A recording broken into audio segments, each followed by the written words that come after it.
Hello guys, welcome to my channel Deepa education जे। आज की इस वीडियो में हम चर्चा करेंगे वीडियो री एग्ज़ाम 2023 का नया अपडेट को लेकर। तो जैसा कि आपको पता है कि पिछली बार की भर्ती थी जो 2018 की थी और जिसका 4 से 4.5 साल बाद पुनः री एग्ज़ाम हुआ है। और ये एग्ज़ाम के बारे में मैंने आपको पिछली वीडियो में पूरा रिव्यू बताया हुआ है, सारा कुछ है, आप जाकर देख सकते हैं। तो नया अपडेट ये है कि आंसर की आपकी जो है वो है जारी हो गई है। ध्यान रखिएगा, बहुत ज़्यादा इम्पोर्टेंट हो जाता है। जारी की गई है। डेट की बात करें तो 26 जून और 27 जून को 4 शिफ्ट में, यानी पहली दूसरी यानी 4 शिफ्ट हुई थी। 4 शिफ्ट में ये 2 दिन परीक्षा हुई थी वीडियो री एग्ज़ाम की। री एग्ज़ाम था, इट मीन्स पहले से एग्ज़ाम हो चुका था, इसे रद्द किया गया था और दोबारा से एग्ज़ाम हुआ है। ठीक है, 65% छात्र जो थे वो अनुपस्थित थे, यानी महज सिर्फ 35 स्टूडेंट जो हैं वो परीक्षा में शामिल हुए थे। सेम डिस्ट्रिक्ट नहीं था, सेंटर दूर गए हुए थे, बहुत से ट्रांसपोर्ट की वजह से बच्चों का एग्ज़ाम छूट गया था और कुछ बच्चे जो थे अदर स्टेट में, अदर वैकेंसीज़ में सिलेक्टेड हो चुके थे। तो बहुत से रीज़न दिए गए इतने एब्सेंसी का कि क्यों एब्सेंट हुए हैं बच्चे। ठीक, अब जो नया अपडेट आया है वो कुछ इस प्रकार है कि आंसर की जो है वो आपकी जारी की जा चुकी है। कल ही आंसर की जारी की गई है। और सबसे ज़्यादा इम्पॉर्टेंट बात ये होती है कि जब हम कोई एग्ज़ाम देते हैं, एग्ज़ाम देने के तुरंत बाद ही हमें विभिन्न चैनल के माध्यम से हम अपना कट ऑफ एक्सपेक्टेड करने लगते हैं। एक्सपेक्ट करते हैं कि इतना कट ऑफ जाएगा, हमारा एग्ज़ाम कितना हुआ है, हमने कितने स्कोर किए, क्या हम 100 के लगभग जा रहे हैं या नहीं जा रहे हैं, सभी चीज़ें होती हैं। लेकिन जब ऑफिशियल आंसर की आती है तब समझ लीजिए कि 7 से 8 नंबर का फ़र्क होता है। ठीक, अब जैसे जब से कल से आंसर की आई है, बहुत से स्टूडेंट्स मैसेज कर रहे हैं ये पूछने के लिए कि पहले जितना आंसर हम चैनल्स के माध्यम से मिला रहे थे, उसके बाद अब ऑफिशियल आंसर की से 4 से 5 नंबर का फ़र्क पड़ा है। बहुत से स्टूडेंट के 4 से 5 नंबर बढ़ गए हैं और बहुत से स्टूडेंट के 7 से 8 नंबर कम हो गए हैं। तो ये चीज़ें डिपेंड करती हैं कि हमारा जब ऑफिशियल आंसर की आता है तो हम अपने क्वेश्चन को किस तरीके से उससे मिलाते हैं। ठीक है, तो आज की अपडेट कुछ इस तरह थी कि आंसर की जारी हो चुकी है।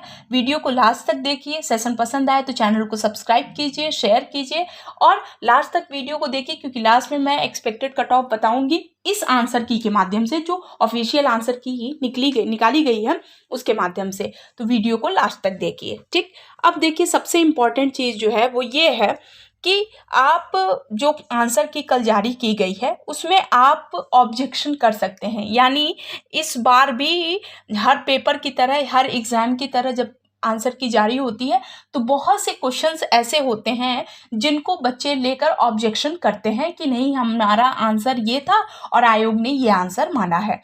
ये स्पेशली वो बच्चे ज़्यादा ऑब्जेक्शन करें और ऑब्जेक्शन कर सकते हैं वे स्टूडेंट जिनको लग रहा है कि आप कहीं से ऑथेंटिक बुक से आपने कोई ऑप्शन पढ़ा है और आपने आंसर टिक किया है, जबकि आयोग उस आंसर को नहीं मान रहा है। आप ऐसे क्वेश्चन पर ऑब्जेक्शन कर सकते हैं। लगभग 7 से 8 क्वेश्चन ऐसे हैं जिन पर बच्चे जो हैं, स्टूडेंट बार बार कह रहे हैं कि नहीं, हमने ये चीज़ ऐसे पढ़ी थी और आयोग ने ऐसा आंसर बताया है। क्योंकि देखिए, आप जब एग्ज़ाम के फाइनल की अगर हम बात करते हैं, जो फाइनल मेरिट बनती है, जो फाइनल कट ऑफ आता है, उसमें जो 1 से 2 नंबर का जो होता है वो बहुत ही ज़्यादा इम्पॉर्टेंट स्थान रखते हैं। क्यों? क्योंकि देखिए, जब ऑब्जेक्शन, आप ज़्यादा से ज़्यादा स्टूडेंट अगर किसी क्वेश्चन पर ऑब्जेक्शन करते हैं तो आयोग पर एक दबाव बनता है। क्यों?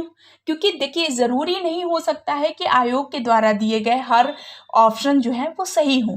90% सही हो सकते हैं, लेकिन अप्रॉक्स कभी कभी 7 से 8% संख्या ऐसी होती है, हम परसेंटेज में अगर बात करें तो लगभग आप ये समझिए 6-7% ऐसा भी हो सकता है कि आयोग जो आंसर की निकाल रहा है, जो ऑप्शन सही बता रहा है, वो शायद सही नहीं हो। तो स्पेशली वो स्टूडेंट जो अब आंसर की मिला रहे हैं और जिनको लग रहा है कि उनका 1 या 2 नंबर जो है वो एक्सपेक्टेड कट ऑफ से, जो फाइनल कट ऑफ से अगर कम है और आपको ऑब्जेक्शन करना है, तो आप डेफिनेटली आप ऑब्जेक्शन कर सकते हैं। क्यों?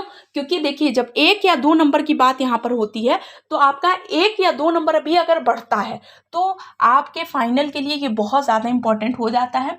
क्यों? क्योंकि देखिए, 1 या 2 नंबर का बहुत ही ज़्यादा इम्पॉर्टेंट है। मेरे बहुत से स्टूडेंट्स हैं, बहुत से ज़्यादा ऐसे स्टूडेंट हैं जो बता सकते हैं कि 1 या 2 नंबर का कितना ज़्यादा फ़र्क पड़ता है फाइनल कट ऑफ पर। तो ये सब चीज़ें बहुत ज़्यादा इम्पॉर्टेंट रखती हैं। तो अगर आप कुछ क्वेश्चन में आपको ऑब्जेक्शन लग रहा है तो आप जाइए और ऑब्जेक्शन करना स्टार्ट करिए, ऑब्जेक्शन के लिए आवेदन करिए, क्योंकि अभी भी इसको कैफ़े के माध्यम से आप आवेदन कर सकते हैं। और कभी कभी ऐसा होता है कि जब रिजल्ट निकलता है और आयोग आपके ऑप्शन को अगर सही मानता है तो वो सिर्फ और सिर्फ इन बात को साफ स्पष्ट कह देता है कि जिन जिन बच्चों ने ऑब्जेक्शन किया है, यानी आप कॉमन नंबर के चक्कर में मत पड़िए। कुछ अभी शायद एक एग्जाम का अभी कुछ ऐसा कंफर्म नहीं आया है कि कितना पैसा है, क्या चीज़ है। तो अगर आपको लग रहा है तो आप ज़रूर से ज़रूर ऑब्जेक्शन करिए, क्योंकि कभी कभी ऐसा होता है कि रिजल्ट जब निकलता है तो आयोग ये बताता है कि जिन जिन बच्चों ने ऑब्जेक्शन किया है, जिन स्टूडेंट्स ने, केवल और केवल नंबर उन्हीं को मिलेंगे। तो ये भी चीज़ें हो सकती हैं, तो ध्यान रखिए। 7 से 8 क्वेश्चन पे ऐसे बार बार ऐसे बताया जा रहा है, तो इन चीज़ों का बहुत ज़्यादा फ़र्क पड़ेगा। तो आप जा सकते हैं, आप कर सकते हैं ऑब्जेक्शन। वहीं पर कुछ स्टूडेंट्स हैं जिन्होंने बताया कि हम 105 तक मेरा सही था, लेकिन अब जब चेक कर रहे हैं तो 100 नंबर। तो ये 4 से जो 5 नंबर वाली चीज़ें होती हैं, ये आपको ऑब्जेक्शन के माध्यम से शायद मिल सकती हैं। यहाँ शायद इसलिए कहा जा रहा है कि ये ज़रूरी नहीं है कि स्टूडेंट जितने भी क्वेश्चन बता रहे हैं और आयोग को गलत बता रहे हैं वो सही ही हों, ठीक है। तो 2 से 3 नंबर, 3 से 4 क्वेश्चन हम मान सकते हैं, लेकिन अगर आप हर क्वेश्चन पर आप ऑब्जेक्शन देंगे तो ये चीज़ें सही नहीं होंगी। दूसरी चीज़ और सबसे इम्पोर्टेंट चीज़ कि आप जब भी OMR से अपनी शीट को चेक करिए। बहुत से स्टूडेंट होते हैं क्वेश्चन पेपर को उठाते हैं और क्वेश्चन पेपर के माध्यम से अपना चेक करने लगते हैं और उसके माध्यम से बताते हैं कि हाँ मेरा ये सही है, ये सही है, ये गलत है, ये सही है, ऐसे करते हैं। लेकिन जब OMR जब चेक करते हैं तो उनसे भी बहुत से स्टूडेंट हैं जिनसे 2 से 3 नंबर का फ़र्क हो जाता है। तो आप अपने सभी नंबर सिर्फ OMR से चेक करिए। यानी OMR शीट को भरते समय कभी कभी हो जाता है कि आप बी ऑप्शन पे आपने पेपर में टिक किया है और बी ऑप्शन सही भी है, लेकिन OMR भरते समय आपने ध्यान नहीं दिया और आपने सी ऑप्शन को फिल कर दिया है, तो ये चीज़ें गलत हो जाएंगी। तो आप हमेशा नंबर को, और आप कितने नंबर स्कोर किए हैं, कितने नंबर आपने अटेम्प्ट किए हैं, कितने क्वेश्चन अटेम्प्ट किए हैं, ये चीज़ें आपको जानकारी OMR शीट के माध्यम से करिए। और OMR में अगर गलत है तो इट मीन्स आपका क्वेश्चन क्या है, गलत है। तो ये सारी चीज़ें आज जो है पता लगी हैं, आप ये चीज़ें कर सकते हैं। और ऑब्जेक्शन की जो बात यहाँ पर बार बार बताई जा रही है वो सिर्फ और सिर्फ इसलिए होती है कि आपको इन चीज़ का बेनिफिट मिले। तो आप, अगर आपको लग रहा है कि आपको किसी क्वेश्चन पर ऑब्जेक्शन करना है तो करिए, ठीक। OMR से अपनी कॉपी को चेक करिए एग्जाम को, और तब आप मतलब समझिए कि आपने कितने क्वेश्चन अटेम्प्ट किए हैं, ठीक। नंबर की बात नहीं हो रही है, नंबर ऑफ क्वेश्चंस की बात हो रही है, ठीक।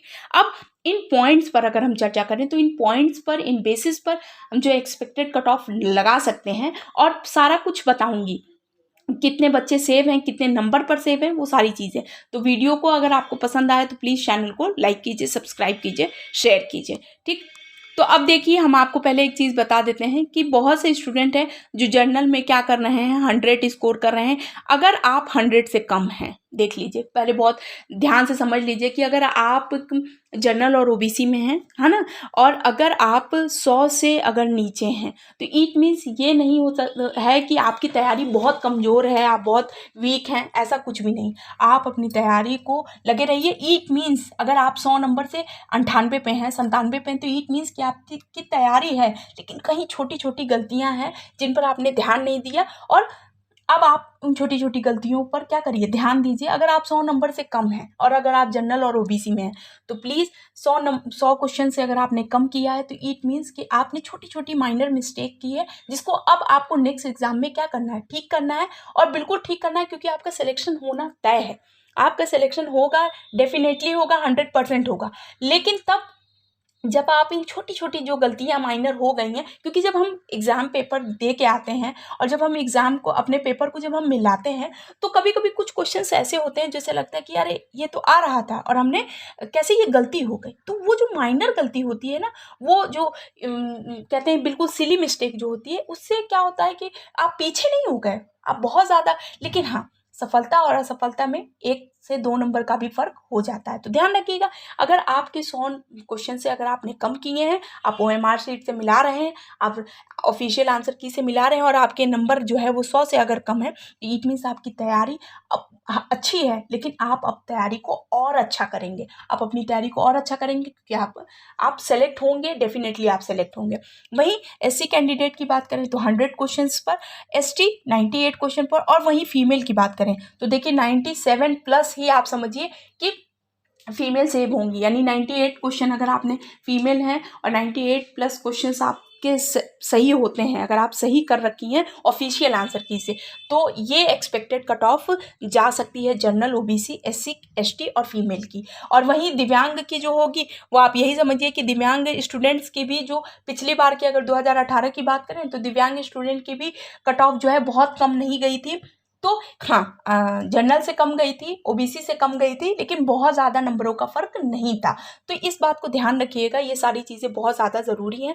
वहीं पर अगर हम बात करें, जो अभी आयोग के माध्यम से एक और जो चीज़ें आई हैं वो ये हैं कि जो स्कैमर हैं, जिन्होंने नकल वगैरह कराई है या नकल किए हैं, उन पर सख्त कार्रवाई होगी। ये बता दिया गया है कि भले ये मैंने आपको पहले बताया था कि 26 जून और 27 जून को जो परीक्षा हुई थी, इसमें बहुत नकल माफिया में बहुत से नकल करने वाले जो हैं वो पकड़े गए थे, परंतु अब जब समझ लीजिए कि अगर पकड़े गए हैं तो इन पर सख्त कार्रवाई होगी। और यहाँ पर एक चीज़ और आपको बता देती हूँ कि देखिए, आपका कोई भी एक रिजल्ट, कोई भी एग्ज़ाम का केवल एक रिजल्ट आपका भविष्य का निर्धारण नहीं कर सकता। क्यों? क्योंकि देखिए, अगर आप 1 या 2 नंबर से पीछे हैं तो आप ये समझिए कि आपको अपनी तैयारी को और भी ज़्यादा स्ट्रॉन्ग करना है, कहाँ कमी रह गई, एनालिसिस करना है। क्योंकि देखिए, अगर आप डेली एनालिसिस करते हैं तो एनालिसिस जो है वो आपको बहुत ज़्यादा, जो वीकेस्ट पॉइंट होता है, जो बिल्कुल वीक सेक्शन होता है, उस पर ज़्यादा कार्य करने के लिए आपको मजबूर करता है।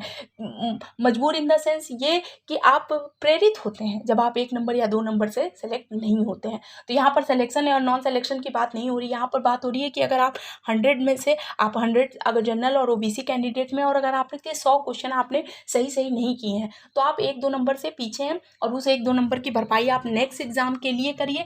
बहुत अच्छी तैयारी करिए, क्योंकि तैयारी आपकी अच्छी है और डेफिनेटली आपका सिलेक्शन होगा अगर आप छोटी-छोटी जो माइनर मिस्टेक है उन पर काम करते हैं तो देखिए, इन पॉइंट्स पर मैंने जो चर्चा की, तो आई होप आपके लिए वीडियो बहुत ज़्यादा यूज़फुल होगी। इस चीज़ को समझने का प्रयास करना है कि हर किसी का चयन हो नहीं जाता, हर किसी सेलेक्ट नहीं हो जाते, पर हाँ, किसी सिर्फ एक एग्ज़ाम में हो सकता है इस एग्ज़ाम में ना हुए हों और आपकी तैयारी बहुत अच्छी हो सकता है इससे बड़े लेवल के एग्ज़ाम में आपका सिलेक्शन हो।